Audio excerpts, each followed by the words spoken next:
into the moderate kind of advanced ways to animate your character for this project. And so uh, this is what we're going to call parenting together layers. So like I was talking about before, and you should make sure you watch the the first chunk of this before you move into the more moderate one, moderately advanced one, would just be that part of the pain of this is that we figured out how to hinge our layers here by changing the anchor points so that they're kind of set up on the on the logical joints where our figure is going to be. And also, we figured out how to move them around and how to keyframe things and animate basically. But the painful part of this is if I wanted to make this guy look like he's moving across the screen, so if I wanted sort of to say like his, this guy's torso here is going to be moving across the screen, I could animate that with position, right? So I could click on the position keyframe and then I could go to like 1 second and I could move the torso over here. Make it look like he's jumping, right?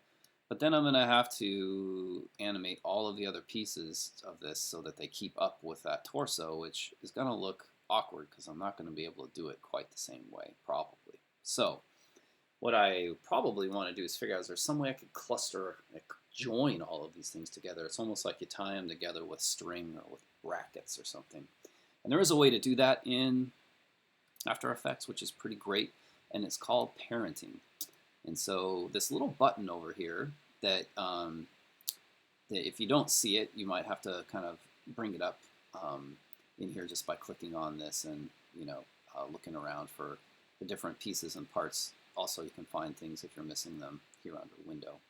But you can basically like tie or join things together so that they follow along with everything else. So it's like called parenting. So all that means would be we want to kind of pick a centralized thing that we want all of the rest of our layers to be tied to, right? And to me, the thing that makes the most sense for this would be the torso, because when I move the torso, I want the arms and legs and helmet and everything else to follow, right?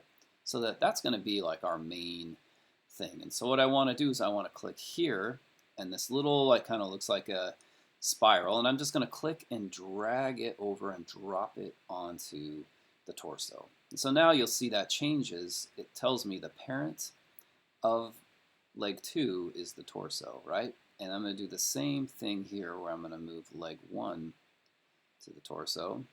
I'm going to drop that. Okay, so now those two things are linked. So now if I do keyframe my position,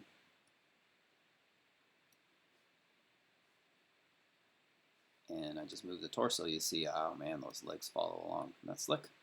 Hooray, less work. Good, that's what we want.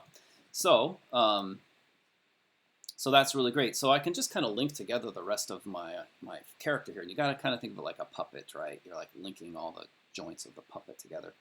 And so I'm assuming the other thing I'm going to want to link in here will be the shoulder pads. So I will link the shoulder pads to the torso.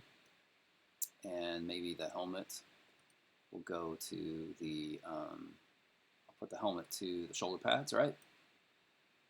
And then the left arm, I'm guessing the left arm, maybe the shoulder pads is a better place, but we'll find out after we try this out. So no, everything is linked to everything else except for the torso, right? Because I don't want to, that's the main thing, so I don't need to link that to anything else.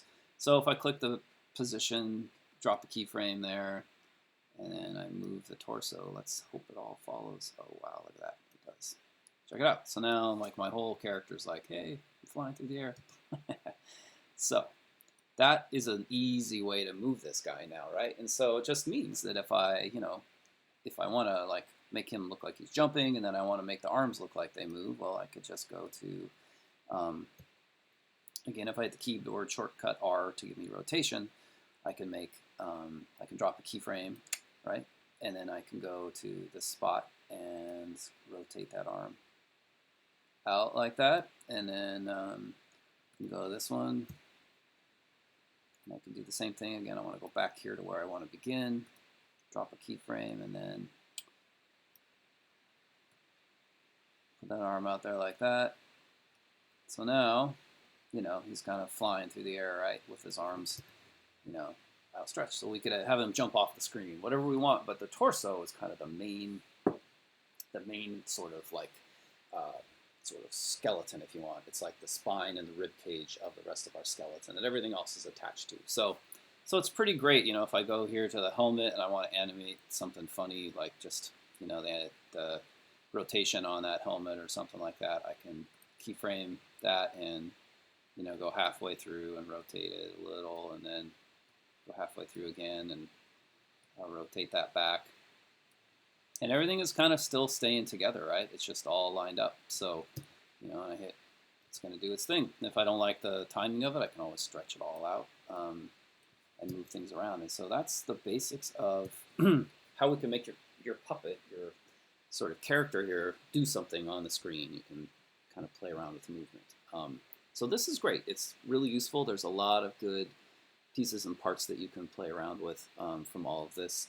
And, so for example, if I did all of these things, then I could just add a background in here and do the other things we'll talk about in later tutorials, and it'll help you get your project completed. So I'm going to stop now with this kind of intermediate how-to, and I'm going to go into a more advanced version of this that's really complicated, which is using this pin tool up here, this puppet pin tool, which is pretty awesome, but you just need to be prepared for it to be complicated. So keep pushing in if you're interested in doing things that look even more fluid and learning more details about it, and have fun.